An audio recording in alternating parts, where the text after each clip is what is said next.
कानूनी कार्रवाई के मैंने दोनों सेक्शंस आपको बताए हैं, और वो पारदर्शी तरीके से होनी चाहिए। और मजिस्ट्रेट साहब की जो इंक्वायरी होती है सेक्शन 196 में बीएनएसएस के, तो उसमें तो परिवार के लोग शामिल भी रहते हैं। तो मैं इसीलिए कानून की बात तो मैं बता ही सकता हूँ कि धारा 194 और धारा 196 में कोई भी अननेचुरल डेथ है तो उसकी डिटेल में इन्वेस्टिगेशन और इंक्वायरी जरूरी होती है।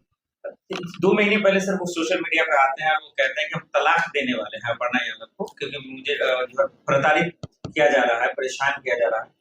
तो इसको क्या ये भी एंगल देखा जाना चाहिए? ये सबसे पहले देखा जाना चाहिए ना, ये यही इसीलिए तो ये शक के दायरे में आती है। नेचुरल डेथ अगर है भी तो पहले इसको अननेचुरल डेथ मान के ही चलना चाहिए, ये कानून का प्रक्रिया होनी चाहिए। हाँ, अगर डिटेल में इंक्वायरी हो जाए पारदर्शी तरीके से दोनों परिवारों के सामने, तब इसको नेचुरल डेथ घोषित करना चाहिए, लेकिन तब तक इसे अननेचुरल डेथ ही मान के चलना चाहिए। ऐसा न्याय संगत भी है, ऐसा जो इसका बैकग्राउंड है उसके भी संगत है। और ये एक इम्पोर्टेंट व्यक्ति थे और नॉन पॉलिटिकल थे, हमेशा से यही बोला गया है कि वो राजनीति में दखल अंदाजी भी नहीं करते थे। तब ये और भी महत्वपूर्ण हो गया क्योंकि उनकी पत्नी एक समाजवादी पार्टी की विपक्षी पार्टी में चली गई। तो ये सारी जो स्थिति है, इसमें सबसे अहम जो होनी चाहिए बात कि इसको अननेचुरल डेथ मान के इसकी इन्वेस्टिगेशन होनी चाहिए, इसके विवेचना होनी चाहिए कि ये एक जो है अननेचुरल डेथ है, यानी कि ये बिल्कुल नेचुरल डेथ नहीं है, ये मान के चलना चाहिए। और फिर रूल आउट करके नेचुरल डेथ डिक्लेयर डॉक्टर्स की टीम को और मजिस्ट्रेट को करना चाहिए। पति के निधन पर अपर्णा यादव की चुप्पी या फिर खामोशी कुछ मतलब निकालना चाहिए? नहीं, इस सब चीजों में देखिए हमारा जाना उचित नहीं है। पत्नी को दुख भी होता है, भले ही आपस में मनमुटाव भी हो, तो ये सब अंदाजा लगाना हम लोगों का काम नहीं है। हमारा काम है कानूनी पोजीशन बताना, और जो समाज में इतना महत्वपूर्ण व्यक्ति हो उसकी मृत्यु अगर हो तो उसकी इन्वेस्टिगेशन करना न्याय संगत भी है और समाज के हित में भी। सर आखिरी सवाल की, प्रतीक यादव को आज से 6 महीने पहले मेल भी आया था धमकी भरा, करोड़ों की मांग की गई थी और उन्होंने सीएम योगी से शिकायत भी की थी। तो क्या इसको भी देखा जाए? हर चीज को देखा जाना चाहिए ना। अगर ये बात है तब तो और भी ज्यादा होनी चाहिए, क्योंकि हत्या करने के तो बहुत सारे तरीके हैं ना। आजकल तो बहुत लेटेस्ट तरीके भी आ गए, तो उस पर मैं नहीं जाना चाहता, लेकिन ऐसे बहुत सारे तरीके हत्या के हो गए हैं जिससे हत्या को एक नेचुरल डेथ भी दिखाया जा सके। तो इसलिए इसकी इन्वेस्टिगेशन बहुत आवश्यक है। मैं तो फैक्ट्स नहीं जानता हूँ, मैं तो कानूनी पोजीशन ही बता सकता हूँ। अगर परिवार में से किसी को भी, और परिवार जो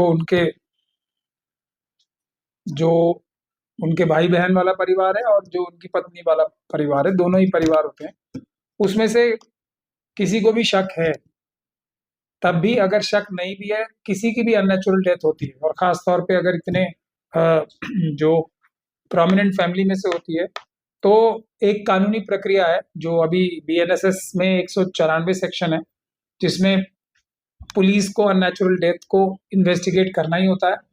और उसके बाद 196 भी है, 196 भी है, जिसमें मैजिस्ट्रेट को अननेचुरल डेथ की जो इंक्वायरी करनी होती है। और मैजिस्ट्रेट अगर इंक्वायरी करे तो उसमें परिवार के लोगों को भी हिस्सेदारी होती है, उनके सामने ही सारी चीजें होनी चाहिए। ये कानूनी प्रावधान है।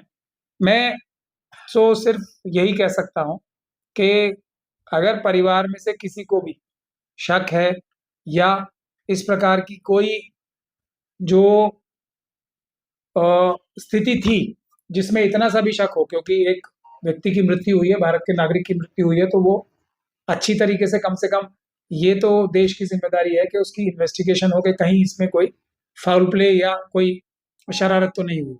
और ये जिम्मेदारी दोनों परिवारों की होनी चाहिए। मुझे ऐसा लगता है कि दोनों ही परिवार, जो उनकी पत्नी भी है और जो उनके अखिलेश यादव जो सारे भाई और बहनों का परिवार है, दोनों ही मेरे ख्याल से पुलिस को और एसडीएम जो मजिस्ट्रेट साहब होंगे उनको ऐसी रिक्वेस्ट करनी चाहिए उन्हें। ये मेरा मतलब सर क्या निकाला जाए पोस्टमार्टम रिपोर्ट में जो आया कि ब्लड का जो थक्का है और बाकी चीजें, उसको कैसे देखा जाए? देखिए, आजकल तो हत्या करने के बहुत सारे एडवांस तरीके, आजकल ही नहीं पहले से भी हैं, बहुत सारे तरीके होते हैं जिससे ब्लड का थक्का बनवाया भी जा सकता है। मतलब कोई आर्टिफिशियल तरीके से भी हो सकता है और नेचुरल तरीके से भी हो सकता है, लेकिन आर्टिफिशियल तरीके से होने की संभावना इसलिए ज़्यादा है क्योंकि ये एक बहुत ही प्रोमिनेंट व्यक्ति थे, अपनी सेहत के लिए भी बहुत जागरूक थे और लगातार वो उनको मेडिकल हेल्प भी उपलब्ध थी। तो ये अगर ब्लड का थक्का होता तो वो एकदम सडनली तो बन नहीं जाता है, जितनी मेडिकल साइंस की मुझे समझ है। और रेगुलरली अगर उनके डॉक्टर्स चेक कर रहे हैं एंड वो अपने आप को सेहतमंद भी रखने के लिए बहुत एफर्ट भी करते थे, तो इसलिए भी और ज़्यादा ज़रूरी हो गया है कि इसकी पुलिस द्वारा और मैजिस्ट्रेट द्वारा डिटेल में जांच होनी चाहिए और वो ट्रांसपेरेंट तरीके से होनी चाहिए, क्योंकि ऐसे भी पुराने समय में कुछ समय पहले पति-पत्नी के बीच में भी कुछ जो टकराव की बात भी आई है और इस चीज़ को तो ख़ैर जग ज़ाहिर ही है कि बीजेपी ने तो परिवारों में कितने परिवारों में आपस में लड़ाई कराई है, इसमें तो मैं बोलूँ तो मतलब विचित्र बात ही होगी। एक शरद पवार जी का एग्ज़ाम्पल है, अजीत पवार जी का एग्ज़ाम्पल है, प्रियंका गांधी और राहुल गांधी जी में लड़ाई कराने के लिए दिन-रात एक किए हुए हैं आरएसएस और बीजेपी के लोग। ये तो और हर परिवार में लड़ाई कराते हैं, ये कोई पहली बात नहीं है।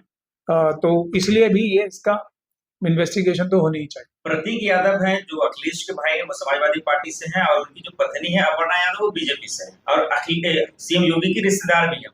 तो क्या एक राजनीतिक एंगल देखा जाए इसको लेकर? और इसीलिए मैं कह रहा हूँ ना कि सभी पक्षों को ये आवश्यक है। योगी जी की रिश्तेदार हैं, उनकी पत्नी और उनकी पत्नी भी, अगर पत्नी तो है ही, भले ही आपस में मनमुटाव है या नहीं है मैं नहीं जानता, अगर है तब बीजेपी में तो शामिल है। इसीलिए मैं बोल रहा हूँ ना, परिवारों में झगड़ा कराने का काम तो आरएसएस और बीजेपी का आज का नहीं है, शुरू का है। हालांकि ऐसे समय पे ये बात बोलनी आवश्यक भी है, इसलिए मैं बोल भी रहा हूँ, वरना नहीं बोलता। लेकिन दोनों ही परिवारों के हित में ही है और जनता के भी मन में जो सवाल आ रहे हैं उसमें भी जरूरी है कि योगी जी को खुद भी, क्योंकि उनके ही रिश्तेदार की भी एक मृत्यु हो गई है, तो उन्हें खुद इसमें डिटेल इंक्वायरी एकदम पारदर्शी तरीके से करा के जनता के सामने सारी सच्चाई रखनी चाहिए और अखिलेश यादव जी के परिवार को भी यही करना चाहिए। ये एक बहुत ही नेचुरल बात है। इससे जो भी बचेगा वो मेरे ख्याल से खुद भी वो शक के दायरे